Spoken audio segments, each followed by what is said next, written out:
पदकमलं श्रीगुरोन् वैष्णवांश श्रीरूपं साग्रजातं सगना रघुनाथान्वितं सजीवं साद्वैतं सावधूतं परिजना सहितं कृष्ण चैतन्य देवं श्री राधा कृष्ण पदान् सगना ललिता श्री विशाखान्वितं श हे कृष्ण करुणा सिंधु दीनबंधु जगतपते गोपेश गोपिका कांता राधा कांता नमस्तुते तप्त कांचन गौरंगी राधे वृंदावनेश्वरी ऋषभानुसुत देवी प्रणमामि हरिप्रिये वंचकल्पतरुभ्यश्च कृपा सिन्धुभ्यैव च पतितानां पावनेभ्यो वैष्णवेभ्यो नमो नमः।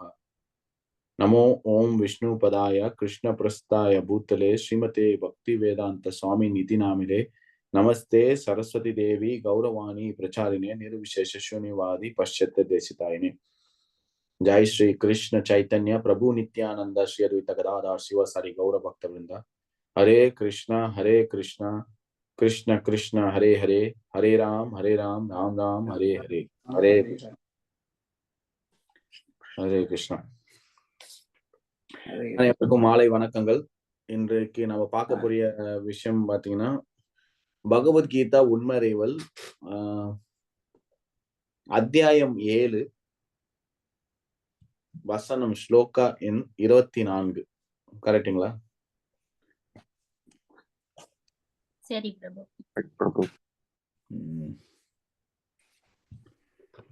ஓகே.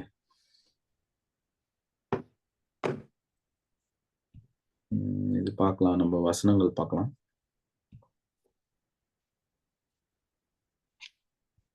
இது கொஞ்சம் கோ ஹோஸ்ட் பண்ணுங்களா, ஷேர் பண்றதுக்கு. Sorry bro.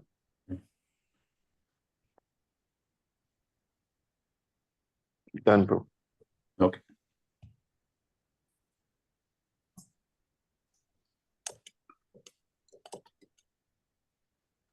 ஹரே கிருஷ்ணா கிருஷ்ணா கிருஷ்ணா ஹரே.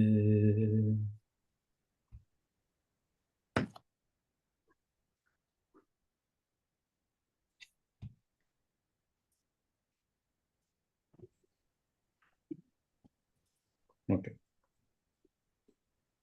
எல்லாருக்கும் இந்த பதிவு தெரியுதா? உங்களுக்கு தெரியுதா? சோ பகவத்கீதா 7வது அத்தியாயம் பாத்தீங்கன்னா பூர்ணத்தின் ஞானம், absolute knowledge of the absolute. பூரணம் என்றது பகவான் கிருஷ்ணர், அவரோட பத்தி ஆன ஒரு அறிவு.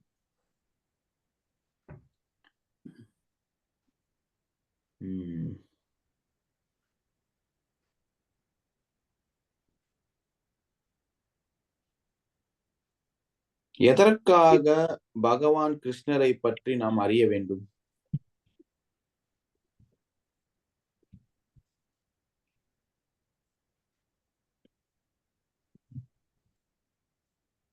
எதற்காக கிருஷ்ணரை பற்றி நாம் அறிய வேண்டும்?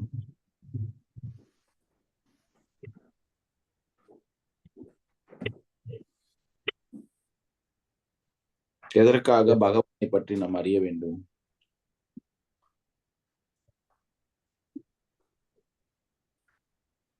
क्वेश्चन பிரபு இது? ஆமா, உங்களுக்கு क्वेश्चन எல்லாருக்கும். இந்த பௌதிக பந்தத்துல இருந்து விடுபடுவதற்கு. பௌதிக பந்தத்துல இருந்து விடுபடுவதற்கு. Very good. இந்த ஜட உலகத்துல நம்ம கிருஷ்ணரை மறந்துட்டு நம்ம டெமிகாட்ஸை பத்தி பாக்குறோம். அதனால கிருஷ்ணரை பத்தி அறியணும். கிருஷ்ணரை பத்தி அறியணும். ஓகே, எதற்காக? 721ல வருது. பூர்ணத்தின் ஞானம், நாலேஜ் ஆஃப் த அப்சல்யூட். இந்த அத்தியாயத்தின் பேர் பூர்ணத்தின் ஞானம்.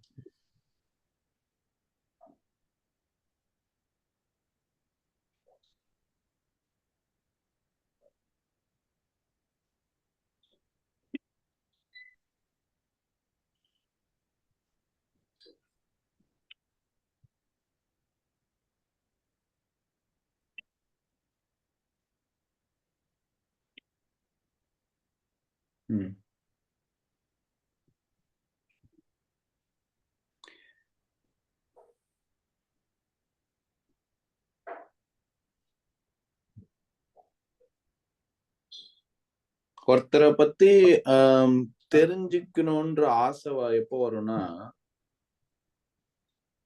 அவங்களோட ஏதாவது தொடர்பு வச்சுக்கணும்னு ஆசைப்படும் போது, இல்லைன்னா உறவை மேம்படுத்தும் போது,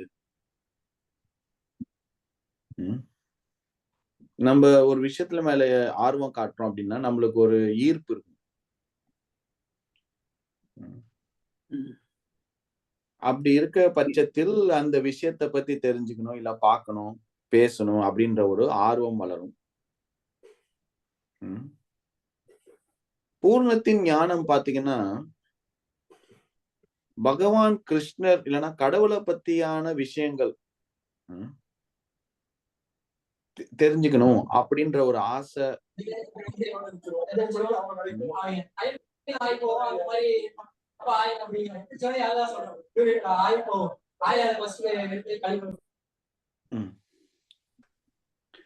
சோ ஒருத்தருக்கு மேல வந்து ஈர்ப்பு இருக்கு, இல்ல அவங்க கூட கொஞ்சம் பழகணும், பேசணும் அப்படின்ற ஒரு பட்சத்துல வந்து நம்மளுக்கு வந்து அவங்க என்ன யாரு, அவங்க என்னாரு, அவங்க எங்க பிறந்தாங்க, அவங்க எப்படி வளர்ந்தாங்க, அவங்க என்ன மாதிரியான செயல் பண்ணாங்க, அவங்களோட குணம் என்ன, அவங்களோட இயல்புத்தன்மை என்ன, அவங்க எந்த மாதிரியான உதவி பண்ணியிருக்காங்க, இந்த மாதிரியான டீட்டெயில்ஸ் எல்லாம் நம்மளுக்கு வந்து தெரிஞ்சுப்போம். ஏன்னா அவங்க மேல ஒரு ஈர்ப்பு இருக்கு, ஒரு உறவை மேம்படுத்துறதுக்காண்டி. புரிஞ்சுக்கணும் இல்லைங்களா?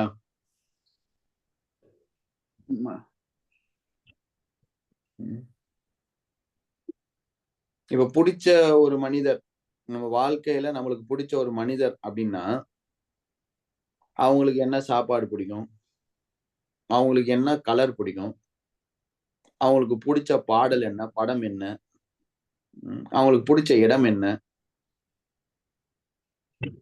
அவங்களுக்கு என்ன வாங்கி கொடுத்தா அவங்களுக்கு சந்தோஷமா இருக்கும். சோ ரூப கோஸ்வாமி வந்து இதை எழுதுறாரு.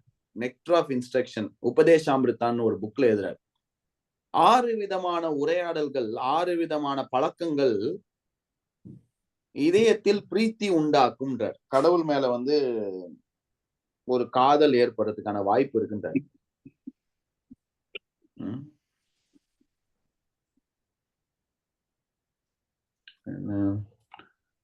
அதாவது ஒரு கிஃப்ட் வாங்கி கொடுங்க அப்படின்றார். அவங்க பிறந்த நாள் போது கிஃப்ட் கொடுங்க, வீட்டுக்கு கூப்பிடு சாப்பாடு போடுங்க, இல்ல நீங்க வீட்டுக்கு போய் அவங்க வீட்டுக்கு போய் சாப்பிடுங்க,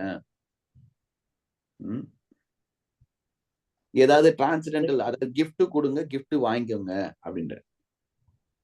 அதுக்கப்புறம் ஒரு விஷயமான சொல்றாரு என்னன்னா, அவங்க கிட்ட நம்ம வந்து உரையாடல் வந்து மனம் திறந்து உரையாடல், அது ஒன்றாரு. அதுக்கப்புறம் நம்மளுக்கு தெரியாத விஷயத்த பத்தி அவங்க கிட்ட கேட்டு தெரிஞ்சுக்கிறது. குய்யம் ஆக்கியத்தி பிரச்சத்தி அப்படின்றார். குய்யம் ஆக்கியத்தி, குய்யம்னா ரகசியம். நம்ம ஆள் மனசுல இருக்கிற விஷயத்த ஊரெல்லாம் நம்ம எல்லார்கிட்ட போய் சொல்ல மாட்டோம். இந்தா வா பேசிக்க, இந்த பக்கத்து வீட்டு ஆண்டி கிட்ட போய் நம்ம பேச மாட்டோம். நம்ம ஆள் மனசு இருக்க அந்த விஷயம் வந்து எப்படின்னா, ரொம்ப காலகாலமாக ஒரு அறையை பூட்டி வைத்து அதில் இருக்கக்கூடிய அந்த இருட்டுக்குள் இருக்கக்கூடிய சில விஷயங்கள் நம்ம மனசு. அது எல்லார்கிட்டயும் சொல்ல மாட்டோம். எல்லார்கிட்டயும் என்ன சொல்லுவோம், ஹாய் ஹவ் ஆர் யூ, எப்படி இருக்கீங்க, நல்லா இருக்கீங்களா, சாப்பிட்டீங்களா, போனீங்களா, வந்தீங்களா, தூங்குனீங்களா, அந்த மாதிரிதான் பேசுவோம்.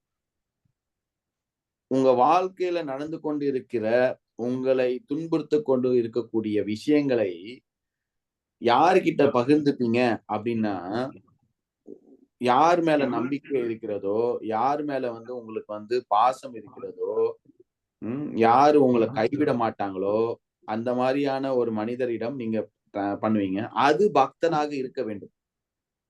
பிரீத்தி லட்சணம் அப்படின்றார். பக்தர்களுடைய எப்படி வந்து சங்கத்தை வைத்துக் கொள்வது, பக்தர்களோட சங்கத்தை எப்படி வைத்துக் கொள்வது, அவங்களுக்கு ஏதாவது கிஃப்ட் வாங்கி கொடுங்க, கிஃப்ட் வாங்கிக்கோங்க, பிரசாதம் பண்ணி கொடுங்க, பிரசாதம் வாங்கிக்கோங்க, கேள்விகளை கேளுங்க. கிருஷ்ணரை பற்றியான கேள்விகள், பக்தியை பற்றியான கேள்விகளை கேளுங்கள், அதற்கான விடையை கேட்டுக்கொள்ளுங்கள். உங்கள் மனதில் துன்புறுத்தக்கூடிய, உங்களை வருத்தக்கூடிய விஷயங்களை பற்றி அவர்களிடம் பேசி ஆலோசனை பெற்றுக் கொள்ளுங்கள். கைடன்ஸ். ஆன்மீகம் நம்ம பௌதீக வாழ்க்கையில வந்து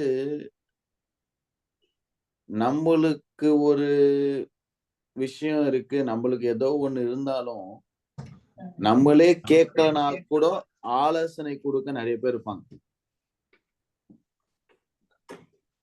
நம்மளுக்கே வந்து தேவையில்லைனாலும் நம்ம வாழ்க்கையில வந்து அவங்க பாட்டு ஆலோசனை கொடுத்துட்டு போயிட்டே இருப்பாங்க. எல்லாம் நல்ல ஒரு எண்ணிக்கை, நல்ல ஒரு மனப்பக்குவத்தோட தான் நடக்குது. அது ஒண்ணும் பிரச்சனை இல்ல. அதனால நம்ம என்ன நினைக்கிறோம்னா, நம்ம வந்து ஆன்மீகத்துல நானு கடவுள், நடுவுல எவனுமே கிடையாது, யாருமே கிடையாது, டைரக்ட் கனெக்ஷன். நான் நினைக்கிறது அது உள்ள இருந்து சொல்றாருயா, உள்ள இருந்து பண்றாரு, அவ்வளவுதான். இது வந்து ஒரு கனிஷ்ட அதிகாரி ஒரு நிலைன்றாங்க. கனிஷ்ட அதிகாரினா முதல் நிலை இருக்கக்கூடிய, ஆரம்ப நிலை இருக்கக்கூடிய ஆன்மீகம். ஆரம்ப நிலை இருக்கக்கூடிய ஆன்மீகம் எப்படிப்பட்டது என்றால், அவன் கோயிலுக்கு போவான், சாமியை கும்பிடுவான். அவனுக்கு வந்து பக்தர்களும் பிடிக்காது, மத்தவங்களும் பிடிக்காது.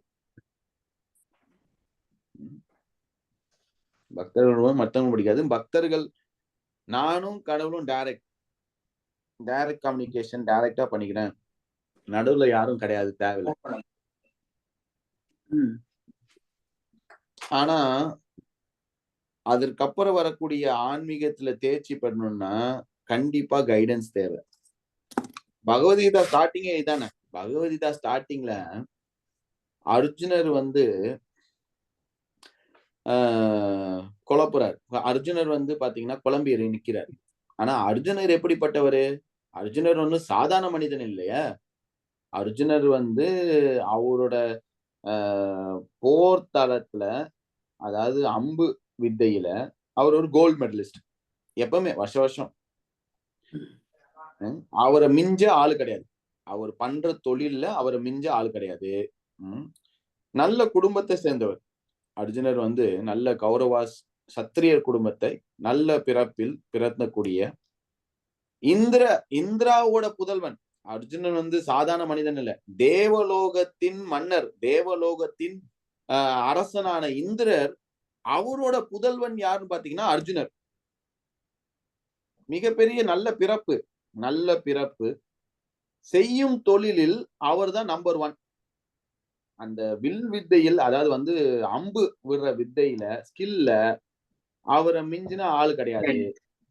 பிறப்பு வந்து நல்ல பிறப்பு, நல்ல வேலை, நல்ல குடும்பம், மனைவி, மக்கள், மகன், இதெல்லாம் இருக்காங்க அர்ஜுனருக்கு. கமாண்டர் இன் சீஃப் வேலையில வந்து அவர் தான் நம்பர் 1. அழகும் கூட, அறிவும் கூட, புத்திசாலி. அர்ஜுனர் வந்து புத்திசாலித்தனம். அவர் வந்து சாதாரண ஒரு மனிதனா எழுதப்படுவார். அவர் அரசர் குலத்தை சேர்ந்த, மன்னர் குலத்தை சேர்ந்த இந்திரனின் புதல்வன். இன்ஃபேக்ட் அர்ஜுனர் வந்து அந்த வனவாசத்தின் காலத்தில் சிவபகவானை வீழ்த்தி இருக்கிறார். சிவனையே வந்து தோக்கடிச்சிருக்காரு.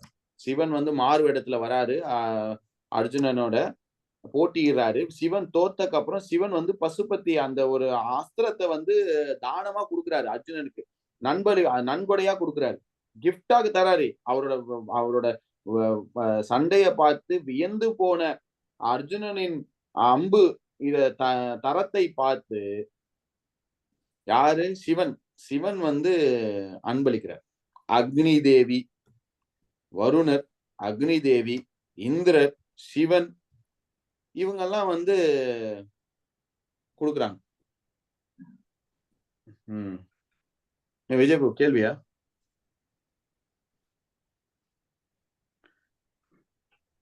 ஆமா பிரபு, இவர் பாண்டுவோட பையன் தானே பிரபு, இந்திரரோட பையன் சொல்றீங்க? அதாவது பேக் ஸ்டோரி அப்படி பாத்தீங்கன்னா, பாண்டுவோட புதல்வர். ஆனா வந்து குந்தி தேவிக்கு வந்து ஒரு வரன் இருக்கு. இந்த 5 பைசங்களும் பாத்தீங்கன்னா தேவர்களோட புதல்வர். எப்படி நந்த மகாராஜ் வந்து கிருஷ்ணரோட வளர்ப்பு தந்தை இல்லையா,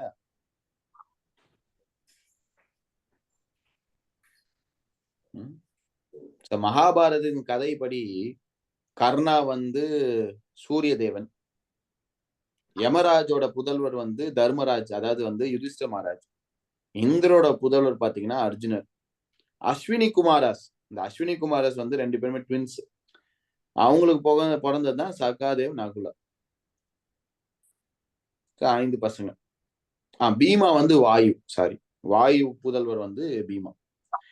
இது வந்து பாண்டுக்கு தெரிந்து குந்தி தேவி வைத்திருந்த அந்த அதாவது வந்து துர்வாசா முனி வந்து குந்தி தேவிக்கு வந்து ஒரு வரம் கொடுப்பாங்க, ஒரு மந்திரத்தை கொடுப்பாங்க. இந்த மந்திரத்தை வைத்து நீங்க வந்து குழந்தையே பெத்துக்கலாம் அப்படின்னு வந்து கொடுப்பாங்க. சோ அப்புறம் பாண்டு கிட்ட வந்து கேட்டு நான் வந்து இந்த மாதிரி ஒரு மந்திரம் வச்சு, ஏன்னா பாண்டுனால வந்து பிள்ளைய கொடுக்க முடியாது, பாண்டுனால வந்து பசங்களை கொடுக்க முடியாது. ஏன்னா அவர் ஒரு கேர்ஸ் பண்ணிருப்பாங்க, கேர்ஸ் ஆயிருக்கும். பாண்டுக்கு வந்து அவர் போர் அந்த வேட்டையாடும் பொழுது ஒரு முனிவர் வந்து அவரை சபிச்சிருவார், உனக்கு புள்ள வராது அப்படின்னு.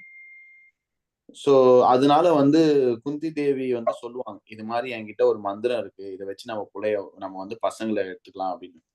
பாண்டுக்கு ரொம்ப சந்தோஷமாயிடும். அப்போ அவர் கேட்பாரு, அந்த மந்திரத்தை பத்தி சொல்லுங்க. அப்போ குந்தி தேவி சொல்லுவாங்க, இது மாதிரி ஒரு மந்திரம், இதை வைத்து நான் வந்து எந்த பகவான் கிட்ட நான் வேண்டுகிறேனோ அவங்க பசங்களே என் வயிற்றுல வந்து பிறப்பாங்க. சரி, ஓகே, அப்பனா பிளான் பண்ணலாம்னு சொல்லிட்டு அப்போ வந்து பாண்டு சொல்றாரு, நீ ஃபர்ஸ்ட் தர்மராஜ் கிட்ட கேளு, நம்மளுக்கு ஃபர்ஸ்ட் பையன் வந்து தர்மத்தை நிலைநாட்டுற ஒரு பையனா வேணும். அதுக்கப்புறம் இந்திரன் கிட்ட கேளு, அதுக்கப்புறம் என்கிட்ட ஒரே ஒரு மந்திரம் தான் இருக்கணும். அப்போ பாண்டு யோசிச்சு என்ன சொல்லுவாருன்னா, புத்திசாலித்தனமா, அப்போ வந்து நம்ம ரெட்டைகள் ட்வின்ஸ் அஸ்வினி குமார்ஸ் வந்து 2 பேரு, அவங்கள வெயிட்டா வேணா 2 குழந்தை நம்மளுக்கு ட்வின்ஸா வரும், அப்ப 4 பசங்கள் ஆயிடும் அப்படின்னு. சரி, பீமர், அதுக்கப்புறம் பஞ்ச பாண்டவர், பீமர் கிட்ட வாயு, அதுக்கப்புறம் பஞ்ச பாண்டவர், 3 ஆயிடும், 4 வரன். இது வந்து ஒரு சின்ன பழத்தனமா வந்து கல்யாணத்துக்கு முன்னாடி இந்த மந்திரம் ஒர்க் ஆகுதா இல்லையான்னு சொல்லிட்டு டெஸ்ட் பண்ணும் போதுதான் சூரியன் தேவனை பார்த்து வேண்டுவாங்க. அதனாலதான் கர்ணர் வந்து பிறப்பார். இது வந்து பேக் ஸ்டோரி, டீட்டெயில் வேணாம். அவரைத்தான் மன்னிக்கணும், அவரைத்தான் ஆத்துல விடுறாங்களோ. கரெக்ட், அவங்கள வந்து ஆத்துல விட்டுருவாங்க. கரெக்ட். சோ வந்து அர்ஜுனர் வந்து ஒரு தலை சிறந்த குடிமகன், ஒரு தலை சிறந்த தலைவன், அரசாங்கத்தை நிலைநாட்டக்கூடிய அனைத்து குணங்களையும் கொண்ட ஒரு தலைவன், ஒரு சத்திரியன். அப்படிப்பட்ட அர்ஜுனருக்கு 5000 வருடங்களுக்கு முன்னாடி கன்ஃபியூஷன், குழப்பம், என்னடா வாழ்க்கை இது, என்னடா பண்றது, என்ன பண்றதுன்னே தெரியலடான்னு. சோ அப்படிப்பட்ட அர்ஜுனருக்கே வந்து குழப்பம் வரும்போது, கன்ஃபியூஸ் ஆகும்போது, கைடன்ஸ் தேவைன்ற போது, நம்ம கலியுகத்தில் இருக்கக்கூடிய ஒரு கட்டுண்ட ஆத்மா, நம்ம வந்து விதிவிலக்கு கிடையாது, அதை புரிஞ்சுக்கணும். நம்ம வந்து விதிவிலக்கு கிடையாது. அர்ஜுனர் 5000 வருடங்களுக்கு முன்னாடி தன் புலன்களை கட்டுப்படுத்தக்கூடிய ஒரு சாதாரண மனிதனாக இல்லாமல் தலை சிறந்த போர்க்களத்தில் கமாண்டர் இன் சீஃப், சேனாதிபதியான அர்ஜுனருக்கு வந்து குழப்பம், என்ன பண்றதுன்னு தெரியல, குழப்பம். அப்படி இருக்கும் பொழுது நம்ம எப்படி விதிவிலக்கா ஆக முடியும்? அப்போ நம்மளுக்கும் வந்து கைடன்ஸ் தேவை, ஆன்மீகத்தில் நம்மளுக்கும் ஒரு ஆலோசனை தேவை. சோ அது வந்து நம்ம பார்த்தோம். சோ அந்த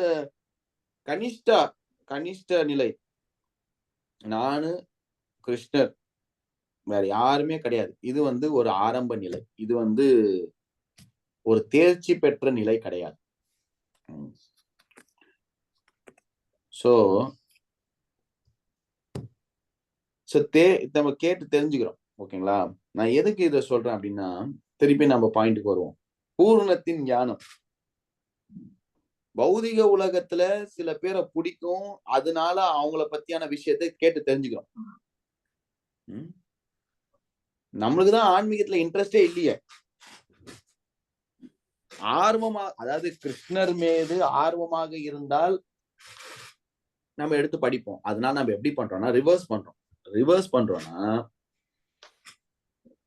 சில பேரை பார்த்த உடனே பிடிக்கும், சில பேரை கேட்க கேட்க பிடிக்கும், இல்ல பார்க்க பிடிக்கும், அந்த மாதிரி.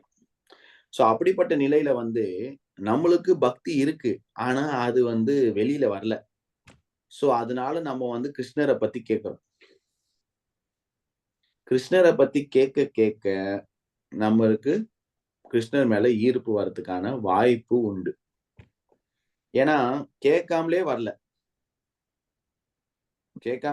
வரல, சோ வந்து கேட்டு நம்ம வந்து சாதன பக்தி பண்றோம். அதனாலதான் சாதன பக்தி.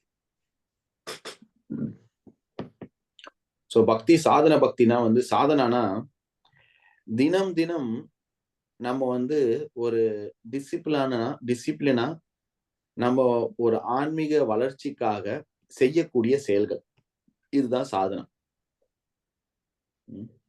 ஒரு மிலிட்டரி ட்ரைனிங் மாதிரி. மிலிட்டரி ட்ரைனிங்னா மிலிட்டரியில நம்ம ஜாயின் பண்ணோம், சேர்ந்தோடனே போயிட்டு பார்டர்ல விட மாட்டாங்க. ஒரு 4 வருஷம், ஒரு 5 வருஷம், 6 வருஷம் ட்ரெயின் பண்ணுவாங்க.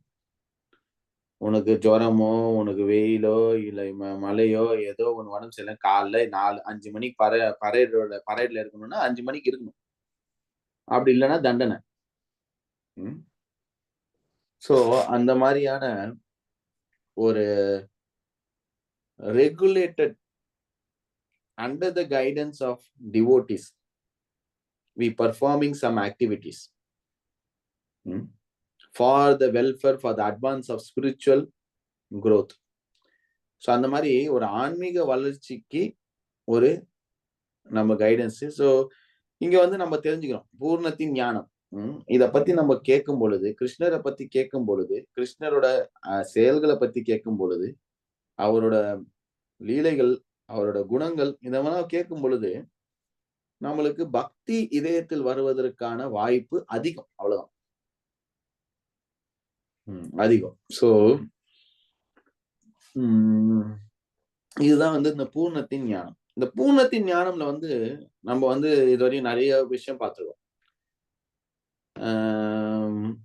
இந்த ஞானம் எப்படிப்பட்டது, இது கிருஷ்ணரே தன் வாயால் சொல்கிறார், அதனால பார்த்தோம். அதுக்கப்புறம் வந்து அவரோட எப்படி கிருஷ்ணர் வந்து வெறும் படைத்தல் அழித்தல் மட்டும் இல்லாம காத்தல், அதையும் பார்த்தோம். அதுக்கு ஒரு உதாரணமும் பார்த்தோம். அந்த முத்து மாலை எப்படி கோர்வையாக இருக்கிறதோ, அந்த முத்து தெரிகிறது, ஆனா அந்த முத்து மாலையில இருக்கக்கூடிய அந்த கயிறு அது நம்மளுக்கு தெரிய மாட்டுது. அது போல இந்த உலகத்தில் இருக்கக்கூடிய பிரபஞ்சம் மற்றும் கிரகங்கள் இதெல்லாம் வந்து நிறைய அப்படியே வந்து ஃப்ளோட்டிங்கா ஒரு காத்துல மிதந்த மாதிரி இருக்கு. ஆனா இதை யார் மெயின்டைன் பண்றா, இதுக்கு பின்னாடி கை யாரு, இதுக்கு பின்னாடி இருக்கக்கூடிய அந்த நபர் யாரு, அது கிருஷ்ணர்.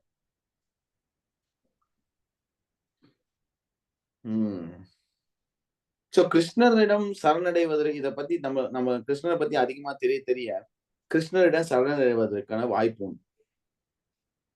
சோ 4 விதமான மக்கள் வந்து கிருஷ்ணரை சரணடைய வராங்க, 4 விதமான மக்கள் கிருஷ்ணர்கிட்ட சரணடைய மாட்டாங்க. இந்த 4 பேர் யாரு யாருன்னா சொல்ல முடியுமா? 4 விதமான மக்கள் கிருஷ்ணரிடம் சரணடைய மாட்டார்கள், 4 விதமான மக்கள் வந்து கிருஷ்ணரிடம் சரணடைகிறார்கள்.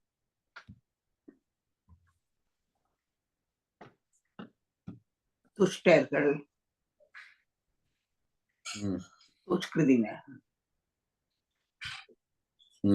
துஷ்டர்கள், துஷ்கிருத்தனஸ். யார் 4 பேர்? 4 பேர் யாருமா? மூடர்கள், கடனிலையோ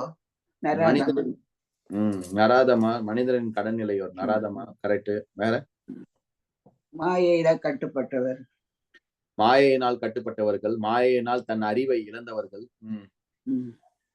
4வது நாத்திகம், கரெக்ட். நாத்திகம் பேசுபவர்கள். அசுரம் பாவம் ஆசிரித்தகா, அசுர குணத்தை கொண்டவர்கள் நாத்திகம் பேசுபவர்கள். மாயாவாதியர்கள், அருவத்தை விரும்புபவர்கள், அருவவாதிகள். இது 4 விதமான மக்கள் வந்து என்னிடம் சரணடைய மாட்டார்கள், ஏனென்றால் அவர்கள் கெட்டவர்கள், துஷ்கிருத்தனஸ் அப்படின்பாங்க. அப்ப 4 விதமான மக்கள் அது யாரு சரணடைவது? சுக்ரித்தனர்கள். சுக்ரித்தனர்கள் 4 விதமான மக்கள் வந்து சுக்ரித்தனர்கள். அந்த 4 விதமான மக்களுக்கு வந்து சுக்ரித்தனர்கள். அது யாரு? துயரிட்டோர், துயரற்றோர். கரெக்ட். பணத்தை விரும்புபவர், பணத்தை செல்வத்தை விரும்புவோர்கள். கரெக்ட். 2. ஞானத்தை ஞானம்னா வந்து கடவுளை பத்தி தெரியணும், ஞானி. ஞானத்தை விரும்புவோர்கள். கரெக்ட். 3வது லாஸ்ட் 4வது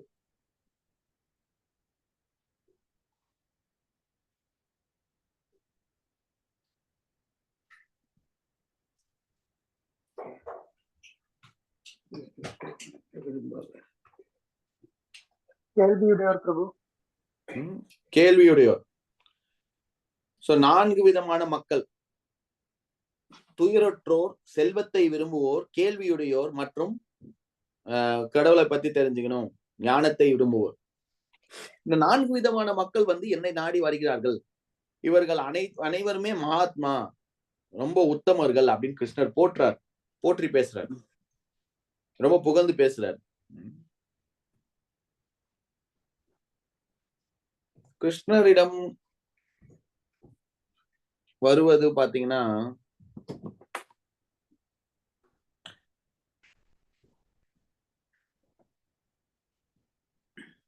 முழுமையாக சரணடைவது.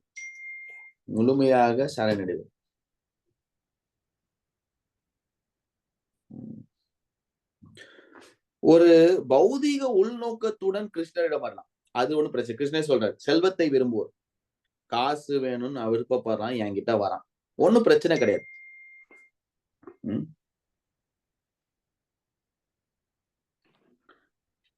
காசு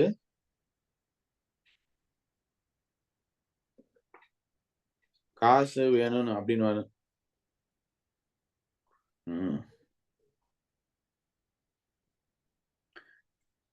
ஆனா என்ன பிரச்சனை அப்படின்னா, இந்த பக்தி வந்து தூய பக்தி கிடையாது. ஏன்னா வந்து உள்நோக்கம் பாத்தீங்கன்னா பௌதீகம், எனக்கு பௌதீக தேவை உண்டு, அதனால கிருஷ்ணர்கிட்ட போறேன், அதுல ஒண்ணும் தப்பே கிடையாது. ஆனா கிருஷ்ணர்கிட்ட வர்றதுனால என்ன ஆகும்னா, படிப்படியாக இதயம் தூய்மையாகும். அந்த உள்நோக்கம் வந்து குறைஞ்சுக்கிட்டே வரும். அந்த பௌதீகம் நோக்கத்திற்காக கடவுளை நாடுவது ஒரு பிசினஸ் மேன் டீல் பண்ற மாதிரி ஆயிடும். இல்ல ஒரு ஹோட்டலுக்கு போனா நம்ம ஆர்டர் கொடுக்கமா, அந்த ஹோட்டலுக்கு போனா நம்ம என்ன போம், அவன் ஹோட்டல்கார சொல்லுவான், இட்லி இருக்கு, தோசை இருக்கு, பொங்கல் எதுவும் வேணும், எனக்கு வந்து இட்லி கொடுப்பா, தோசை கொடுப்பான், அப்புறம் அவன் பில்லு கொடுப்பான், நம்ம காசு கொடுப்போம். நம்ம அங்க ஹோட்டல், நம்ம கோயில் என்ன போய் போறோம், நம்ம போயிட்டு சாமி எனக்கு இது இருக்கு அது இருக்கு, எனக்கு மட்டும் இல்ல, என் வீட்டுல இந்த பிரச்சனை அந்த பிரச்சனை, இதெல்லாம் தீர்த்து தாமி, ஓகேவா, உனக்கு ஒரு 108 தேங்காய் உடைக்கிறேன், இந்த 10 ரூபா உண்டில போறேன் அப்படின்னு சொல்லிட்டு போறோம். சோ இது வந்து தப்பு கிடையாது. ஏன்னா வந்து இது கிருஷ்ணரே வரவேற்கிறார், ஓகே பரவாயில்ல வான்றார். வேற எங்க போவான் சொல்லுங்க? சில விஷயங்கள் வந்து நம்ம கைக்கு மீறின அப்பாற்பட்ட ஒரு விஷயங்கள்.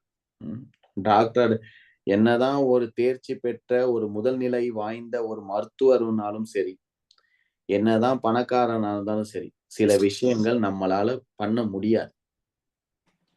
என்னதான் ஒரு பெரிய ஹாஸ்பிட்டலா இருந்தாலும் சரி, என்னதான் ஒரு படிச்ச டாக்டரா இருந்தாலும் சரி, அவனால முடியலன்னா அவனால முடியலதான். நம்ம எவ்வளவு காசு கொடுத்தாலும் சரி, அது எப்பேற்பட்ட டாக்டரா இருந்தாலும் சரி, காப்பாற்ற முடியாதுன்னா முடியாதுதான். சோ சில விஷயங்கள் வந்து we are going to depend, okay Krishna, there is power which is beyond our control. சில சக்திகள் வந்து நம்ம கைக்கு அப்பாற்பட்டவை, அது நம்மளுக்கு நல்லாவே தெரியும். சோ கிருஷ்ணர் என்ன சொல்றாருன்னா, ஓகே நீங்க வரீங்க, ஓகேன்னு பிரச்சனை இல்லை. அது கிருஷ்ணர் சொன்னா மனுஷானம், அதாவது வந்து பகுனாம் ஜென்மனாம் அந்தே. கிருஷ்ணர் சொல்றான்னா பரவாயில்ல, படிப்படியாக ஜென்மமாக இந்த மாதிரி சுக்ரித்தனஸ் இந்த மாதிரியான வரும்போது, நீங்க காசு காண்டி வந்தீங்க, எனக்கு துன்பம் காண்டி வந்தீங்க, அது போகி கேள்வியுடையரா மாறினீங்க. நம்ம போவோம், இந்த கோயிலுக்கு போனப்பா, எனக்கு துன்பம் போயிடுச்சுப்பா, எனக்கு வந்து காசு நிறைய வந்து, ஏதோ ஒரு பரவாயில்ல, ஏதோ ஒண்ணு இருக்குப்பா, அங்க வந்து சாதா இல்ல, நல்லா ஏதோ பண்றாங்க அப்படின்னு. சோ அது வந்து இன்குசிட்டிவ், கேள்வியுடையரா மாறும். அதுக்கப்புறம் ஞானி ஆகும். ஏன்னா இந்த ஞானி பாத்தீங்கன்னா அவன் வந்து ஸ்பெஷல். ஏன் ஸ்பெஷல் அப்படி பாத்தீங்கன்னா, அவனுக்கு வந்து ஒரு குறிப்பிட்ட அறிவு இருக்கு. என்ன அறிவு? நான் வந்து இந்த உடல் கிடையாது, நான் அந்த ஆத்மா. இந்த ஆத்மாவினோட அந்த சோர்ஸ், அந்த ஆத்மா எங்கிருந்து வருது, எதுக்கான சேர்ந்தவை, இந்த ஆத்மா எதுக்கு வந்து இந்த உலகத்துல இருக்கு, இந்த ஆத்மா எங்க போகணும், எங்கிருந்து வந்தோம், எங்க போகணும், இப்ப எங்க பண்ணிட்டு இருக்கோம், உடல் ரீதியாக இல்ல ஆத்ம ரீதியாக, அந்த மாதிரியான அறிவு இருக்கும் பொழுது அவனுக்கு வந்து கிருஷ்ணரை பத்தி தெரியணும்னு ஆசை வருது. அப்ப அவன் முழுமையா சரணடைகிறான். கிருஷ்ணா, எனக்கு வந்து எந்த ஒரு தேவையில்லை, எனக்கு வந்து அந்யா அபிலாஷிதா சூன்யம், எனக்கு வந்து எந்த ஒரு ஆசையும் கிடையாது, எந்த ஒரு பௌதிக ஆசையும் கிடையாது, எனக்கு வந்து எந்த ஒரு விருப்பமும் கிடையாது. எனக்கு வந்து உன்னை சேவை பண்ணும். சோ அந்த மாதிரியான ஞானி வந்து படிப்படியாக ஒரு நிலையில இருந்து படிப்படியாக முன்னேறுகிறான். ஒரு ஆன்மீகத்துல எப்படி வந்தோன்றது முக்கியம் இல்லாம, எப்படி நம்ம வந்து முக்தி அடைகிறோம், எப்படி வந்து நம்ம வந்து ஒருங்கிணைக்கிறோம், நம்மளோட நோக்கத்தை வந்து எப்படி கிருஷ்ணர் நோக்கத்தோட எப்படி அலைன் பண்றோம், எப்படி டவுட்டேல் பண்றோம், இதுதான் முக்கியம். சோ கிருஷ்ணர் சொல்றாரு, ஓகே, அந்த மாதிரி வாசுதேவ சர்வமித்தி சஹா மகாத்மா சுதுர்லபா அப்படின்றாரு. அந்த மாதிரியான ஒரு மகாத்மா வந்து ரொம்ப அது அபூர்வமானது அப்படின்றாரு. கிருஷ்ணர் கிட்ட போறோம், கிருஷ்ணர் லேட் பண்றாரு. அவர் வந்து நான் கேட்டதை கொடுக்க மாட்டாரு. ஏன்னா நான் வந்து பௌதிக ஆசையோட போறேன். கிருஷ்ணர் பாக்குறாரு, இது ஆக்சுவலா உனக்கு தேவையில்லை, இது வந்து உனக்கு வந்து விபரீதத்தான் அதிகமா எடுத்துட்டு வரும். அதனால கிருஷ்ணர் வந்து இதயத்தையும் சுத்தம் பண்றாரு, வேண்டதை கொடுப்பாரு. உடனே மக்கள் என்ன பண்றாங்கன்னா, கிருஷ்ணர் இல்லாம தேவதர்களை நாடுறாரு. அதுதான் நம்ம போன கிளாஸ்ல பார்த்தோம். 19 இருந்து 23 வரையும். தேவர்களின் வழிபாடோட டிராபேக் என்ன?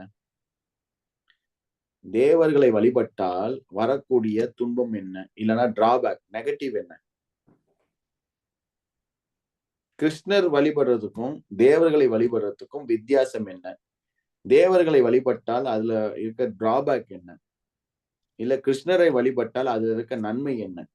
யாருன்னா சொல்ல முடியுமா? எல்லாருமே சொல்லலாம் ஒரு பாயிண்ட். நான் ரீட் பண்ண சொன்னேன். சொல்லுங்க பிரபு. தேவர்களே தற்காலிகமானவர்கள், அவர்களுக்கான பலன்களும் தற்காலிகமானது.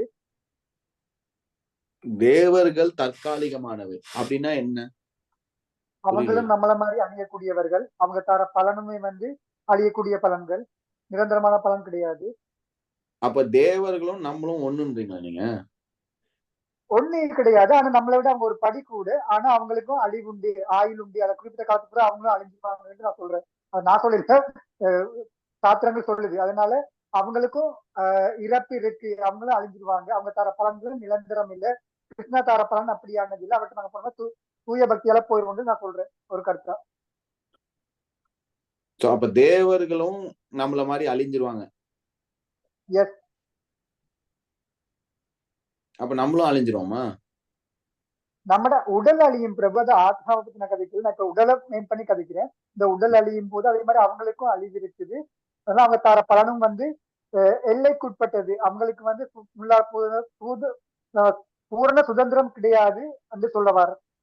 தேவர்களுக்கு பூர்ண சுதந்திரம் கிடையாது. அது ஒரு இம்பார்ட்டன்டான பாயிண்ட்.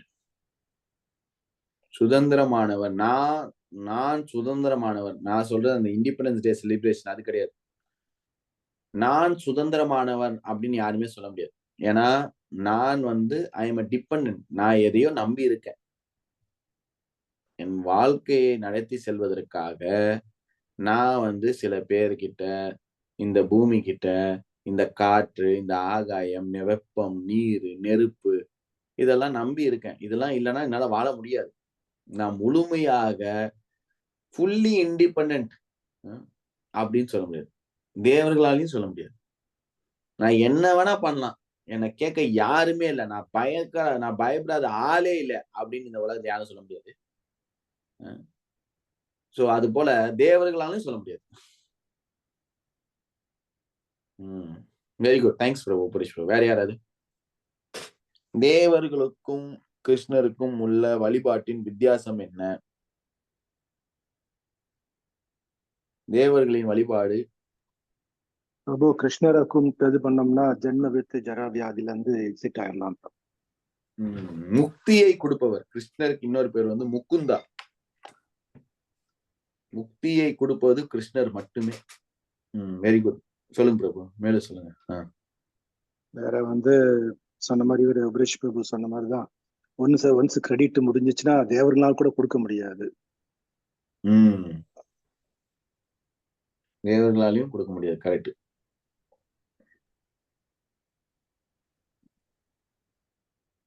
இந்த நம்ம ஊர்ல ஒரு ரேஷன் கார்டுன்னு ஒண்ணு இருக்கும், எல்லாருக்கும் ஞாபகம் இருக்குன்னு நினைக்கிறேன்.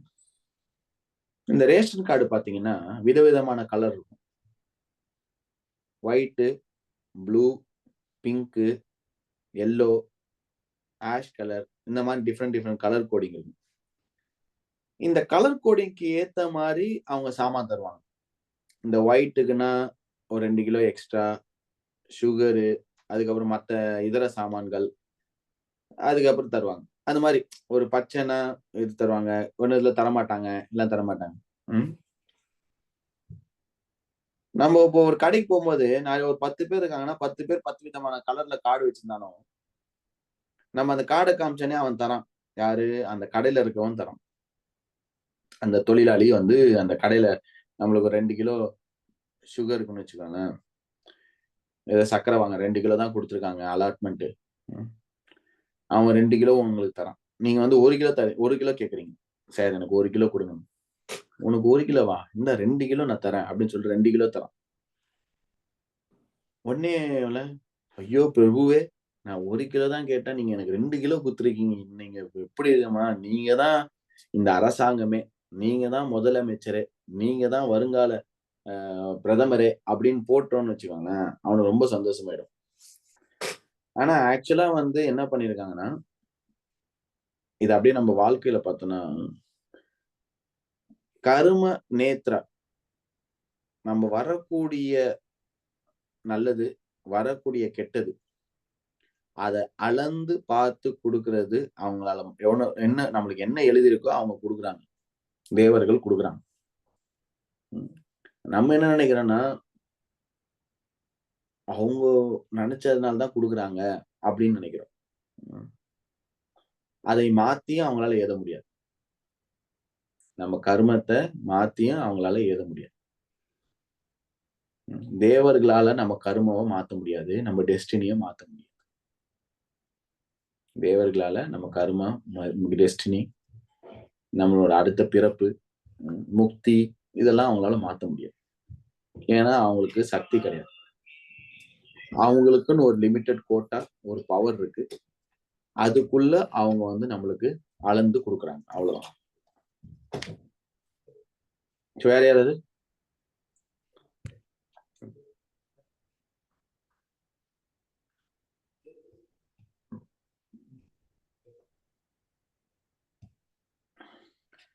கிருஷ்ணர் என்ன சொல்றாருன்னா, ஃபர்ஸ்ட் எந்த மாதிரியான மக்கள் வந்து தேவர்கிட்ட போவாங்க அது சொல்றாரு.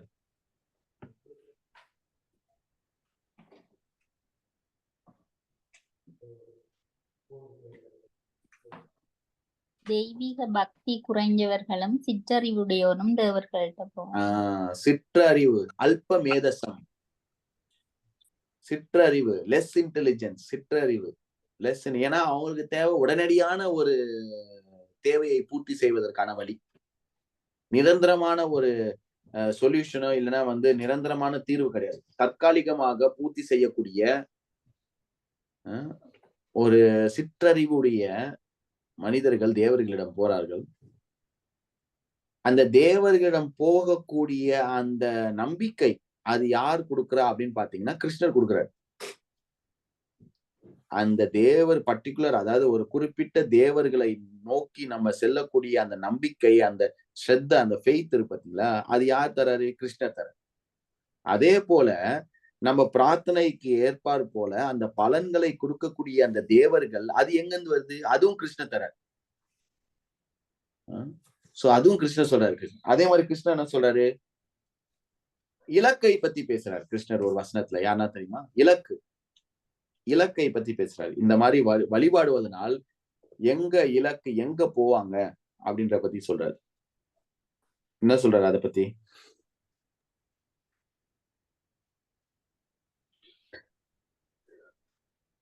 ஹரே கிருஷ்ணா பிரபு. அந்த தேவர்களை வழிபடுவோர் தேவர்களிடம் போவார்கள். இது அதை பத்தி கேக்குறீங்களா? அதான் தேவர்களை வழிபடுறவங்க தேவர்கிட்ட போவாங்க. அது இறந்த ஆத்மாக்களை வழிபடுறவங்க அதாவது பித்ருலோகத்துக்கு போவாங்க. அப்படி பித்ருலோகத்துக்கு போவாங்கன்னு சொல்றாரு. யாரு கிருஷ்ணரை வழிபடுறாங்களோ அவங்க கிருஷ்ணலோகத்துக்கு வந்து சேருவாங்கன்ற மாதிரி தான் எனக்கு ஞாபகம். கரெக்ட். இதனால என்ன அர்த்தம்? திருப்பி அவங்க பிறப்பு இருக்குங்க, திருப்பி இந்த உலகத்துக்கு வர வேணும், அவங்களோட கிரெடிட் முடிஞ்சதுக்கு பிறகு வரணும்னு சொல்லி தான் நான் நினைக்கிறேன். வேற யாராவது? தங்களோட இலக்கு என்னன்னு தெரியாதவங்க தான் தேவர்களை போய் வழிபடுவாங்க. இதுதான் என் இலக்கு, நான் கிருஷ்ணர்கிட்ட போகணும்ன்றவங்க கிருஷ்ணரை வழிபடுவாங்க. கரெக்ட். இதுல இருந்து எல்லா வழிபாடும் ஒரே இலக்கை போய் நாடாது. அதை புரிஞ்சுக்கணும். நம்ம நினைக்கிறோம் கோயிலுக்கு போறோம்ன்றோம். கோயிலுக்கு போய் நம்ம எல்லாரையும் கூப்பிட்டா அவங்களே கன்ஃபியூஸ் ஆயிடுவாங்க. நீ யாருக்குப்பா வரப்போற, நீ ஏன் சொல்லு பாடி. கிருஷ்ணர் சொல்றாரு, நீங்க பாருங்க, நீங்க வந்து வழிபடுறீங்க, ஓகே ஃபைன். நம்ம வந்து எல்லாரையும் வழிபட்டா எங்கன்னு போறது? எங்க நம்ம இறக்கும் தருவாயில், இத பத்தி நம்ம அடுத்த அத்தியாயத்துல வந்து டீட்டெயிலா வந்து கிருஷ்ணர் பேசுவாரு. அதாவது வந்து எந்த இலக்கு இருக்கோ அந்த இலக்கை நாடுவோம். அதான் கிருஷ்ணன் சொல்றாரு இல்லைங்களா?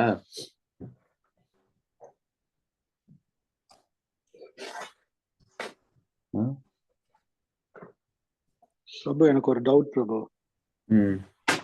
பிரபு இப்போ நம்ம சொல்ற மாதிரி தேவர்கள்ட்ட போறாங்க, பட் கிருஷ்ணர் தான் வந்து அதுக்கு வந்து ஹெல்ப் பண்றாருன்னு சொல்றோம். இப்போ அந்த இது வந்து நமக்கு ஃபேவரா இல்ல இருக்கும்போது இல்ல, இப்போ எக்ஸாம்பிள் வந்து இப்ப கிருஷ்ணர்கிட்ட போனோம்னா இது கிடைக்காதுன்னு போய் தேவர்கள் போய் கேட்கறாங்க. அப்ப வந்து தேவர்கள் கொடுத்துட்றாங்க. இப்ப ஆனா நம்ம கிருஷ்ணர் போனா அது கிடைக்கல. ஏன்னா கிருஷ்ணர் வந்து இது வந்து என் பையனுக்கு இது வந்து ஃபேவரபிளா இருக்காது பக்தியில, அதனால கொடுக்க மாட்டேங்கிறாரு. இப்ப தேவர்கிட்ட போகும்போது அது செய்யலாம்ல, ஏன் வந்து தேவர்களை வந்து சாங்ஷன் கொடுக்குறாரு?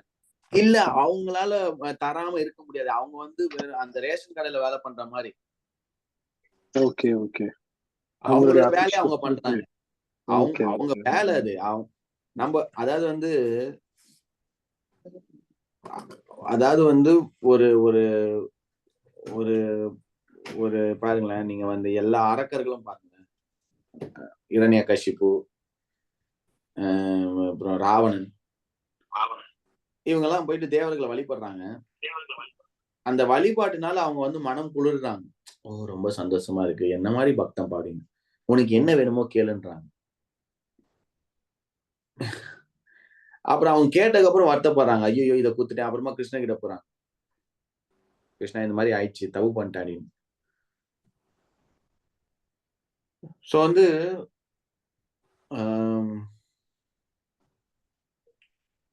அதே மாதிரி அது கர்மால இருக்கணும், அதுதான் தர முடியும். இப்ப வந்து நான் வந்து ஒரு தேவர்கிட்ட போயிட்டு நான் எப்படியாவது கோடீஸ்வரன் ஆகணும் அப்படின்னு வேண்டிங்கன்னா, என்னோட கர்ம பலன்ல வந்து அந்த கோடீஸ்வரன் ஆவறதுக்கான வழி இருக்கணும். நான் போய் சும்மா யதார்த்தமா அந்த தேவர்களை வழிபடும் போது நான் கோடீஸ்வரன் ஆயிட்டேன்னா நான் என்ன நினைப்பேன், எனக்கு வந்து அந்த தேவர் தான் எனக்கு குத்துருக்காரு அப்படின்னு நினைப்பேன். ஆனா உண்மையாடி பார்த்தனா, நீ தேவரை வழிபட்டினாலும் சரி வழிபட்டிருந்தாலும் சரி, நீ கோடீஸ்வரன் ஆக போது உன்னோட டெஸ்டினி, உன்னோட நிபந்தனை, தலையெழுத்து. நிறைய பேர் தேவர்களோட வந்து பக்தனாவது என்னால, சந்தர்ப்ப சூழ்நிலையினால, அந்த கர்மத்தின் விளைவுனால அவங்க வேண்டது கரெக்டா அந்த டைம்ல நடக்குது. ஆனா அவங்க போயிட்டு அந்த தேவர்களை வழிபட்டு வந்தனால்தான் அப்படி ஆச்சுன்னு நினைப்பாங்க, அவ்வளவுதான். ஆனா வந்து சாஸ்திரங்களும் இதான் பராமரிக்கிறாங்க, கொடுக்குறாங்க. ஓ உனக்கு வந்து உடல்நிலை குறைவா, ஓ ஓகே, நீ போயிட்டு சூரியனை போயிட்டு வேண்டிக்கிட்டு, அந்த நவகிரகத்துல இருக்க அந்த சூரியனை போயிட்டு நீ வந்து வேண்டிட்டு இந்த மாதிரி வந்து பரிகாரம் பண்ணு, சரியாயிடும். சரி ஓகே, போயிட்டு பண்றோம். திருப்பி வேற ஏதாவது பிரச்சனை, திருப்பி வேற எங்கன்னா போவோம். சோ இது பாத்தீங்கன்னா இந்த சிஸ்டம் எப்படின்னா வந்து கடைசி வரையும் நம்மள வந்து ஒரு லூப்லயே தான் வச்சிருக்கோம். நம்ம இது பிரச்சனை, இங்க போறோம் முடியல, திருப்பியும் பிரச்சனை, அங்க போயிட்டு பரிகாரம் பண்றோம் முடியல. அது மாதிரி பிரச்சனையோட, அதாவது வந்து தலை வலிக்குது, ஜெண்டு பாம்பை தடவிக்கிறோம், தூங்கிக்கிறோம். ஆனா நம்ம டாக்டர் கிட்ட போயிட்டு நம்ம பாக்குறது இல்ல. டாக்டர் எனக்கு ரொம்ப நாளா தலை வலிக்குது, கொஞ்சம் ஸ்கேன் எடுத்து பார்க்கணும், இல்ல பிளட் டெஸ்ட் எடுத்து பார்க்கணும், இது எதனால வருதுன்னு நான் தெரிஞ்சுக்கணும். அப்படிலாம் இல்ல. தலை வலிக்குதா, ஜெண்டு பாம்பை எடுத்து தடவு. தலை வலிக்குதா, இந்த டேப்லெட்டை போடு. தலை வலிக்குதா, இந்த டேப்லெட். சோ நம்ம வந்து இதை ஆராய்ச்சி பண்ணாமலே இந்த ஒரு சுழற்சியிலே வாழ்ந்து கொண்டிருக்கோம். மக்கள் வந்து இப்படிதான் இருக்காங்க. அவங்க புரிய மாட்டுது. நான் வந்து உடலே இல்ல, அப்புறம் எதுக்கு உடலை மேனிக, அதாவது வந்து உடல்ல பிரச்சனை. இந்த உடல்ல பிரச்சனை தீர்வதற்காண்டி ஒரு தேவர்கிட்ட போறோம். அந்த பிரச்சனையை சால்வ் பண்றாரு. திருப்பியும் வந்து உடல் நல்லாயிட்டு தேவர்கிட்ட போக மாட்டோம். நம்ம பாட்டு வேலைக்கு போவோம். திருப்பியும் வந்து உடல்ல பிரச்சனை வருது. திருப்பியும் தேவர்கிட்ட போவோம். நான் என்ன அப்போ வந்து உடல் ஆழமா பதிஞ்சிருக்கு. நான் வந்து இந்த உடல் அப்படின்ற ஒரு எண்ணம் வந்து ஆழமாக ரஜகுணம் மற்றும் தமகுணத்தில் இருக்கக்கூடிய அந்த ஆத்மாக்கள், அந்த கட்டுண்ட சிந்தனையினால் இது வந்து ஆழமா பதிஞ்சிருக்கும் போது அவங்களுக்கு வந்து அதுதான் வந்து ஒரு சொல்யூஷனா தெரியுது.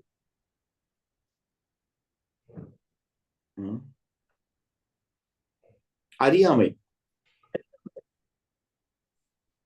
அறியாமை முக்காவாசியான வழிபாடு பாத்தீங்கன்னா அறியாமையில தான் நடக்கும். அறியாமை முழுக்க முழுக்க அறியாமையில வந்து வாழ்ந்துட்டு இருக்கும்.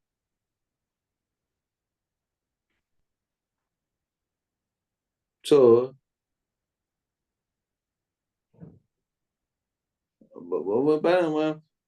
ரொம்ப மோசமாதான் போயிட்டு இருக்கு. நம்ம வந்து நம்ம யோசிக்கிறோம் தேவர்கள்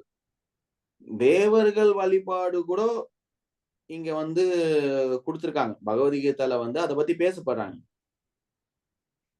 ஆனா இப்ப இருக்க காலகட்டத்துல மனிதனை ஒரு தேவருக்கு ஒப்பிட்டு, இல்ல மனிதனை பகவானுக்கு ஒப்பிட்டு வழிபண்ற வேலைக்கு வரை பண்றோம் இல்லைங்களா? ஒரு சாதாரண ஒரு மனிதர்கள், தேவர்களும் ஜீவாத்மா தான். அதுல ஒரு வித்தியாசம் இல்லை. தேவர்களும் வந்து நம்மளை போல ஒரு ஜீவாத்மா தான். ஆனா வந்து அவங்களுக்கு வந்து கொஞ்சம் பவர் இருக்கு, அவ்வளவுதான். மற்றபடி பாத்தீங்கன்னா அவதாரங்கள் மனித ரூபத்தில் இருக்கக்கூடிய செல்ஃப் கிளைம்டு அவதார் இன்கார்னேஷன்ஸ், அதையும் தானே மக்கள் வழிபடுறாங்க. அது வந்து நம்மளுக்கு வந்து ஒரு சிறிதளவு வந்து புத்தி இருந்ததுன்னா, அதனாலதான் கிருஷ்ணர் சொல்றாரு, அறிவு குன்றியவர்கள் அல்ப மேதசம், அறிவு கம்மியா இருக்கவங்க வந்து இந்த மாதிரி பண்றாங்க. ஏன்னா கொஞ்சம் யோசிச்சு பார்த்தாலே, லாஜிக்கா யோசிச்சு பார்த்தாலே, அந்த அவதாரம் என்று சொல்லக்கூடிய அந்த மனிதனும் நானும் ஒரே மாதிரிதான். எனக்கு இருக்க குறைகள் அவனுக்கும் இருக்கு. அப்படிப்பட்ட காலகட்டத்தில் அவன் எப்படி நம்மளுக்கு வந்து வேணுனதை கொடுக்க முடியும்? கொஞ்சம் யோசிச்சாலே வந்து அங்க இருக்குது.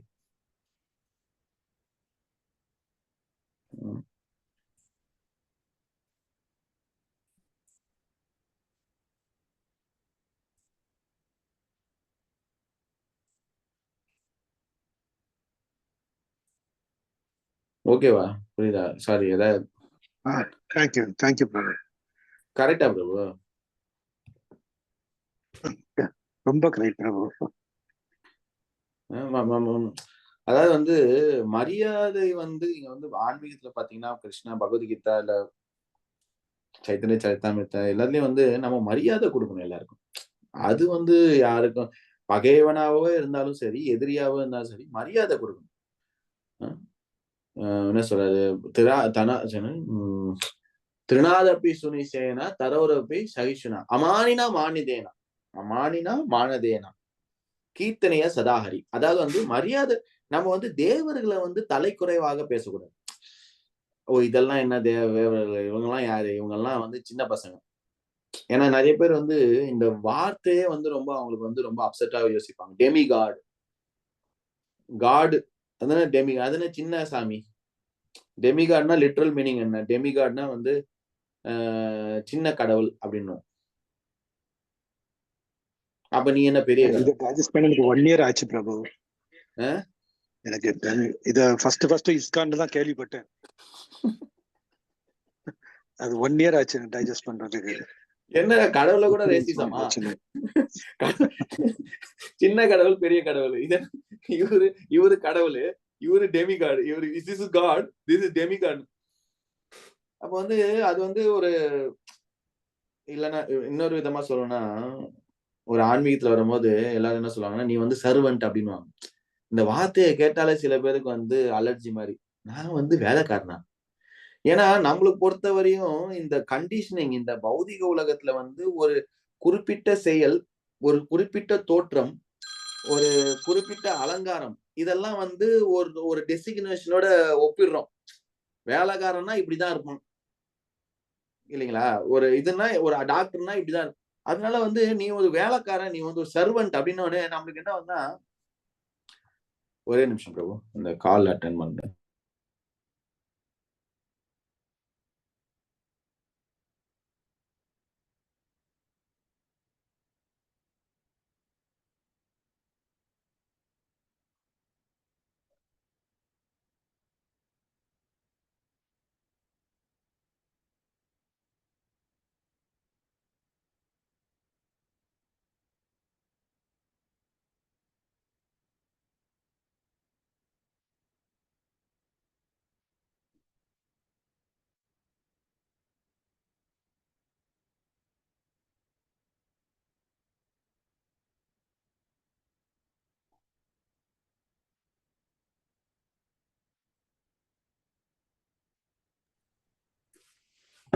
சோ வந்து ஒரு சர்வன்ட் ஒரு சேவகன் ஒண்ணு நம்மளுக்கு வந்து ஒரு ஈகோ அந்த இதுல வந்து இடிக்கும். நான் வந்து மேல் படிப்பு படிச்சிருக்கேன், நான் வந்து இன்ஜினியரிங் பண்ணியிருக்கேன், நான் வந்து மாஸ்டர்ஸ் பண்ணியிருக்கேன், நான் master of science, master of computer science, master of electronic communication, master தலைவன் தலைவன் கேட்டு ஏன்னா பௌதிக உலகத்துல வந்து ஒரு 2 பேர் தலைவன் கூப்பிட்டாலே நம்மளுக்கு வந்து ரக்கம் முளைச்சுக்கும். தலைவா அப்படின்னாலே போதும். அவன் பேனர் வைப்பான், பால் அபிஷேகம் பண்ணுவான், கட் அவுட் ஊட்டுவான். அதுதானே எதிர்பார்க்கறாங்க. எவன்டா நம்மளுக்கு வந்து தலைவன் சொல்லுவான், எவனு அடிமை வம்சமா இருக்கணும், சொல்றத செய்யணும். சோ பௌதிகத்துல வந்து எல்லாருமே வந்து தலைவனா இருக்கணும்னு ஆசைப்படுறோம். ஆனா ஆன்மீகத்துல வந்து ஃபர்ஸ்ட் என்ன சொல்றாங்க, நீ வந்து சர்வன்ட். வெறும் சர்வன்ட் இல்ல, தாசானுதாஸ், சர்வன்ட் ஆஃப் த சர்வன்ட் அப்படின்னு. ஆனா என்ன நம்மளுக்கு புரியலன்னா, நம்ம எப்பவுமே சர்வன்ட் தான். நம்ம வந்து என்னதான் மாஸ்டர் டிகிரி வாங்கினாலும் நம்ம சர்வன்ட் தான். நம்ம என்ன ஒரு கம்பெனிக்கு வேலை பண்றோம், இல்ல வீட்டுக்கு வேலை பண்றோம், இல்ல நாட்டுக்கு வேலை பண்றோம், இல்ல நம்ம நம்ம உடலுக்கே வேலை பண்றோம். உடல் கேக்குது, உடல் பாத்ரூம் போக சொல்லுது, உடல் சாப்பிட சொல்லுது, உடல் தூங்க சொல்லுது. அதுக்கு வேலை பண்ணியே வாழ்க்கை ஃபுல்லா போயிடுது இல்லைங்களா? சோ எல்லாருக்கும் நம்ம வந்து சர்வன்ட்டா இருந்துட்டு கடவுளுக்கு சரண்டர் ஆகும்போது நம்மளுக்கு வந்து வலிக்குது. ஓ! நான் சர்வன்ட்லாம் கிடையாதுங்க. நாங்க வந்து மாஸ்டருங்க அப்படின்னு. அதுபோல தேவர்கள்னு வந்து நம்ம நம்ம என்ன நினைக்கிறோம், ஓ! அப்போ வந்து நான் பெரிய சாமி தான் வழிபடணும். சின்ன சாமிலாம் அப்போ வந்து வேஸ்ட். அப்ப நம்ம போயிட்டு நீங்கலாம் இந்த தேவர்கள்லாம் வழிபடக்கூடாது. இவங்கலாம் வந்து சும்மா வேலை செய்றவங்க. இவங்கலாம் எம்எல்ஏ மாதிரி காசு வாங்கிட்டு அப்படி நம்ம வந்து அவமதிக்கக்கூடாது. அது வந்து பகவத்கீதையில கிருஷ்ணர் பகவத்கீதையில சொல்லல. பகவத்கீதையில என்ன சொல்றாரு? அதாவது புரிஞ்சுக்கோ, அவங்கள வழிபடுறாங்க, எப்படி வழிபடுறாங்க, அவங்க குடுக்குறது என்ன, அவங்களோட கோட்டா என்ன, அவங்க எந்த நிலையில இருக்காங்க, நீங்க அவங்கள வழிபட்டா நீங்க எங்க போறீங்கன்னு தான் சொல்றாரு தவிர, கிருஷ்ணர் வந்து கேன்வாஸ் பண்ணல. இந்த எலக்ஷன் மாரி நம்மள உயர்த்தி பேசினா மத்தவன வந்து தாழ்ந்து பேசணும். அந்த மாரிலாம் பண்ணல கிருஷ்ணர். நீ அவனையா வழிபடுற? அவன் யார் தெரியல? இவனோட அவன் கீழ அந்த டிபார்ட்மெண்ட்ல வேலை பண்ற ஒரு பியூனு. அவன போய் நீ வழிபடுறியா? அப்படி பேசல கிருஷ்ணர். புரிஞ்சுக்கோங்க. எல்லாருமே வந்து கிருஷ்ணருக்கு சேவை பண்ற சேவகன். எல்லாருமே டூயிங் தேர் டியூட்டி அவ்வளவுதான். நம்மளும் அதுக்கேத்த மாதிரி மரியாதை கொடுக்கணும். நம்ம வந்து டெமிகாடு கோயிலுக்கு நம்ம வேற ஒரு கோயிலுக்கு போறோம், ஒரு பிள்ளையார் கோயிலுக்கு போறோம், இல்ல ஒரு முருகர் கோயிலுக்கு போறோம். அங்க போய் நெஞ்ச நிமித்தி நான் யார்ட்ட இல்ல. கிருஷ்ணர் வந்து பகவத்கீதையில சொல்லியிருக்காரு. கார்த்திகேயன் வந்து என்னோட சேனாதிபதி. அதனால கார்த்திகேயன் வந்து கிருஷ்ணரோட சேனாதிபதி. அப்ப கிருஷ்ணர் யாருன்னு தெரியல. அப்படிலாம் பேச முடியாது. என்னதான் உண்மை இருந்தாலும் அத வந்து நம்ம நம்ம ரொம்ப அகங்காரத்துல அப்படி பேச முடியாது. அப்போ வந்து நான் வொர்ஷிப் பண்றவர் வந்து உன்னோட என்னோட தலைவன் தான் உன் சேனாதிபதி தான் முருகர் அப்படின்லாம் நம்ம வந்து முருகர் பக்தர்கிட்ட சொன்னா அவன் என்ன நினைப்பான்? நீ ஆன்மீகத்தை இவ்வளவு பயந்தாலும் உனக்கு பேசிக்கா மனிதனோட இன்டராக்ஷனே வரலையே அப்படின்னு. நம்ம பிள்ளையார் கோயிலுக்கு போயிட்டு பேச முடியாது. இந்த பகவத்கீதை நான் படிச்சிருக்கேன். இந்த பகவத்கீதை எழுதினதே பிள்ளையார் தான் தெரியும்ல. அவர் மூக்க உடைச்சு தான் எழுதினாரு. சோ அந்த மாதிரி நம்ம வந்து டிஸ்ரெஸ்பெக்ட் பண்ணக்கூடாது. அவங்களோட குவாலிட்டினால கிருஷ்ணர் வந்து அவங்களுக்கு ஒரு ஆப்பர்ச்சுனிட்டி குடுத்து அவங்கள வந்து சேவையில ஈடுபட்டிருக்காங்க. அதுவே ஒரு பெரிய விஷயம். நம்மளுக்கு கிருஷ்ணர் சேவை கிடைக்கிறதே ஒரு அபூர்வம் இல்லைங்களா? அப்படிப்பட்ட அந்த கிருஷ்ணர் சேவையில பங்கேற்ற அந்த பக்தர்கள் வந்து அவங்களோட பங்களிப்பு வந்து ரொம்ப முக்கியம். அதை நம்ம புரிஞ்சுக்கணும். ஆனா மரியாதை எல்லாருக்கும் இருந்தாலும் சரி, ஆனா வழி வர்றது கிருஷ்ணர். அதை நம்ம புரிஞ்சுக்கணும். அதுதான், அதனாலதான் வந்து பகவத்கீதால வந்து ஸ்ட்ரெஸ் பண்றாங்க யாரு பகவான் அப்படின்னு. அதாவது வந்து எப்படின்னா, நம்ம வந்து ஊர்ல வந்து எல்லா மூத்த தலைமுறைகள், அதாவது வந்து வயதுல மூத்தவர்களா இருக்கவங்களுக்கு எல்லாருக்கும் மரியாதை கொடுக்கணும். ஆனா அப்பான்னு கூப்பிடுறது ஒருத்தர். அதை நம்ம புரிஞ்சுக்கணும். நம்ம எல்லாரையுமே அப்பான்னு கூப்பிடுறது இல்லையே. ஊர்ல வந்து நம்ம அப்பா கூட இருந்தவங்க, அப்பா கீழே இருந்தவங்க, அப்பா எல்லாருமே வந்து மரியாதை கொடுக்கணும். ஆனா நம்ம அப்பான்னு கூப்பிடுறது அது போல வழிபாடு, வர்ஷிப், அது வந்து நம்ம வர்ஷிப்ன்றது நம்மளோட நம்பிக்கை, நம்மளோட இதயத்தில் இருக்கக்கூடிய அந்த ஸ்ரத்தா. அதை யாருக்கு நம்ம கொடுக்குறோம்? பிரபத்தியந்தே, யாரிடம் சரணடைகிறோம்? யாரு அது வந்து ஒரு மனுஷனா, அவதாரமா இருக்கக்கூடிய அந்த மனுஷனுக்கா, இல்ல தேவர்களுக்கா, இல்லைன்னா கிருஷ்ணருக்கா? அதுதான் வந்து இங்க விவாதம். ஆனா கிருஷ்ணர் வந்து ஓகே, என்னோட வழிபடுறீங்க, என்னோட வந்து சரணடைறீங்க, ஓகே. அப்படி இல்லைன்னா தேவர்கிட்ட போறீங்க. இப்ப கிருஷ்ணர் வந்து அடுத்த வசனம் என்ன சொல்றீங்கன்னா, தேவர்களும் இல்லாமல் அடுத்த ஒரு விஷயத்துக்கு சரணடைப்பாங்க. தேவர்களே இல்லாம தேவர்கிட்டையும் சரணடையில, கிருஷ்ணர்கிட்டையும் சரணடையில, அப்ப யாருகிட்ட போவாங்க? சோ அதுதான் வந்து அடுத்த வசனம். அடுத்த வசனம் வந்து கிருஷ்ணர் 24 பேசுறார். 24 இந்த வசனம் நான் ஷேர் பண்றேன். பிரபு, இன்னொன்னு என்னன்னா, இப்ப வந்து தேவர்களை கும்பிட வந்து மூடர்கள் சொல்லிட்டாரு கிருஷ்ணர். அப்ப வந்து எதுக்காண்டி மூடர் சொல்றாங்கன்னா, போய் ஏதாவது நமக்கு வேணுங்கிற இந்த மூடர்கள் சொல்ல, அறிவு குறைந்தவர்கள் சொல்றாரு. அப்ப வந்து இந்த லிஸ்டோட போறவங்களதான் மூடர்கள் சொல்லாமா, அறிவு குறைந்தவர்கள் சொல்லாமா, போய் ஏன்னா வந்து சரி நம்ம ஒரு இதோட போறோம், அது பூர்த்தி செஞ்சா நம்மளுக்கு வந்து ஆசை அடங்க போறது இல்ல. அது இல்லாம பூர்த்தி செஞ்சதும் நம்ம கூட நிலைப்பது இல்ல. நம்மளுக்கு ரெண்டு சைடும் லாஸ் தான். அதாவது ஒரு ஆசையோட தேவர்கிட்ட போனா அது பூர்த்தி செஞ்சா அந்த ஆசை வந்து அடங்குவதில்லை. பூர்த்தி செஞ்ச அந்த பலனும் வந்து நிரந்தரம் கிடையாது. ஏன்னா தேவர்களும் நிரந்தரம் கிடையாது, தேவர்கள் கொடுக்கக்கூடிய விஷயமும் நிரந்தரம் கிடையாது.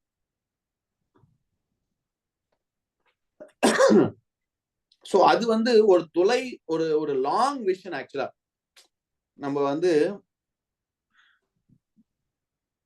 ஒரு லாங் டர்மா பாக்குறோம்.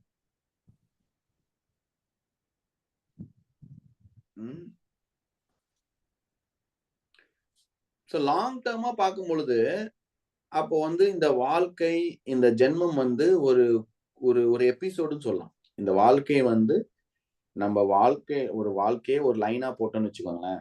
நம்ம ஃபுல் லைஃப் இட்டர்னலா லைன் போயிட்டே இருக்கு. அந்த சைடும் பார்க்க முடியல, இந்த சைடும் பார்க்க முடியல, லைன் போயிட்டே இருக்கு. இந்த வாழ்க்கை வந்து ஒரு டாட் மாதிரி அந்த லைன்ல, அவ்வளவுதான். அப்புறம் கொஞ்ச நாளுக்கு அப்புறம் இன்னொரு டாட் அந்த மாதிரி. சோ இது வந்து ஏன் அப்படின்னா, கிருஷ்ணன் என்ன சொல்றான்னா, ஓகே சரி நீ இதெல்லாம் பண்ற தேவர்கிட்ட ஒன்னும் பிரச்சனை இல்ல. நீ வந்து அவங்களோட லோகத்துக்கு போவ, உலகம் அழியும், திருப்பியும் பிரளயம் வரும், திருப்பியும் வந்து ஜென்மம் வரும், திருப்பியும் பிறப்ப.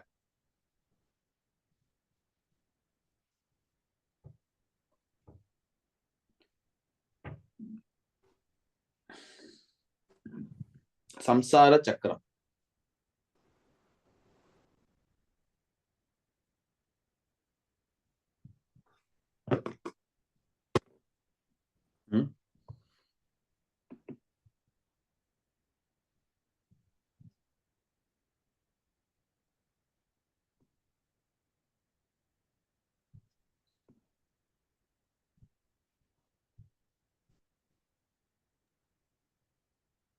ஓகே.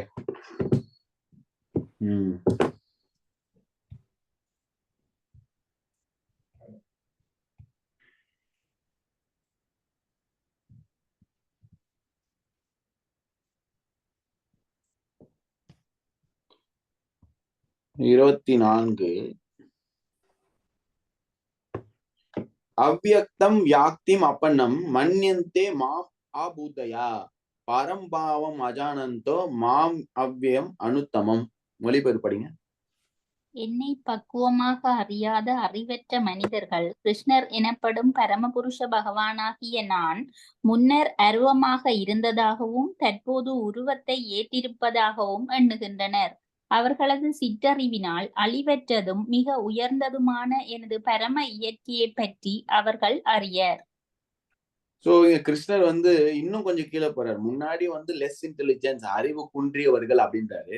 இங்க அறிவற்ற மனிதர்கள், சுத்தமா அறிவே இல்லாதவன் என்ன சொல்றான்னா, கிருஷ்ணர் எனப்படும் பரமபுருஷ பகவானாகிய நான் முன்னர் அருவமாக இருந்ததாகவும் தற்போது உருவத்தை ஏற்றிருப்பதாகவும் எண்ணுகின்றார். அதாவது கிருஷ்ணருக்கு உருவமே இல்ல, கிருஷ்ணரும் என்ன போல ஒரு அவதாரமா இந்த உலகத்துக்கு வந்திருக்காரு. அதுக்கப்புறம் அருவம் இல்லாதமா ஆயிடுவாரு, ஒண்ணுமில்லாதமா ஆயிடுவார். அவ்யக்தம் வியாக்திமா பன்னம் மன்யந்தே மாம் புத்தையா.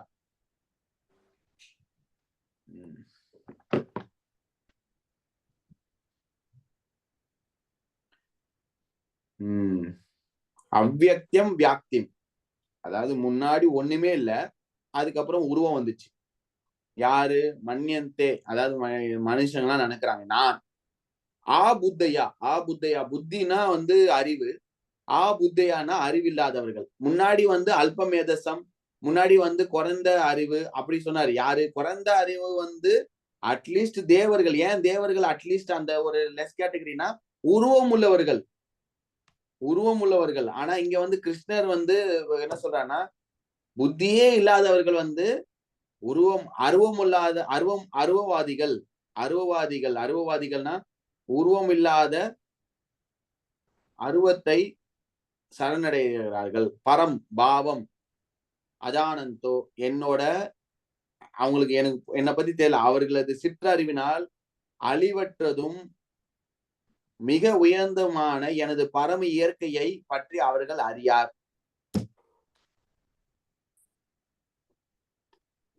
கிருஷ்ணர் இங்க வராருன்னா வந்து அவர் நம்மளை போல உடல் கிடையாது, அதை நம்ம புரிஞ்சுக்கணும். கிருஷ்ணரோட உடல், கிருஷ்ணரோட ஆன்மாக்கு வித்தியாசம் கிடையாது, எல்லாமே ஆன்மீகம். சோ அந்த அருவவாதிகள் வந்து சரணடை, அது வந்து இன்னும் கீழே. அருவவாதிகள், தேவர்களை நாடுபவர்கள், கிருஷ்ணரை நாடுபவர்கள், இந்த 3 படி அப்படி நான் வச்சிருக்கோம்.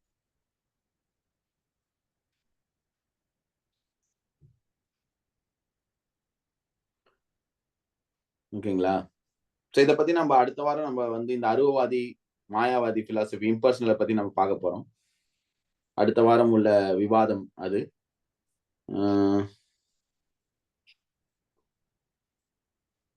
அதுக்கான வசனங்கள் நான் வந்து குரூப்ல, வாட்ஸ்அப் குரூப்ல அனுப்புறேன். நீங்க கிளாஸ்க்கு வரதுக்கு முன்னாடி ஒரு படிச்சுட்டு வாங்க, கொஞ்சம் நல்லா இருக்கும். then we can have some nice discussion.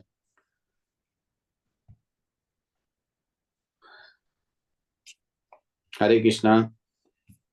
So இதோட இந்த பதிவு முடிச்சுக்கலாம். நான் இன்னைக்கு கேள்வி கேட்கல, பட் ஆனா அடுத்த வாரம் நம்ம கண்டிப்பா இதை பத்தி நம்ம பார்ப்போம். விவாதம், அருவவாதி சரணடைவது, அருவவாதியிடம் சரணடைவது, அவங்களோட விஷயம், அவங்களோட என்ன அப்படின்னு கிருஷ்ணா பேச போறாரு. ஓகேங்களா? Hare Krishna. Thank you very much. Thank you. Hare Krishna Prabhu. Hare Krishna. Hare Krishna Prabhu. Thank you Prabhu. Hare Krishna.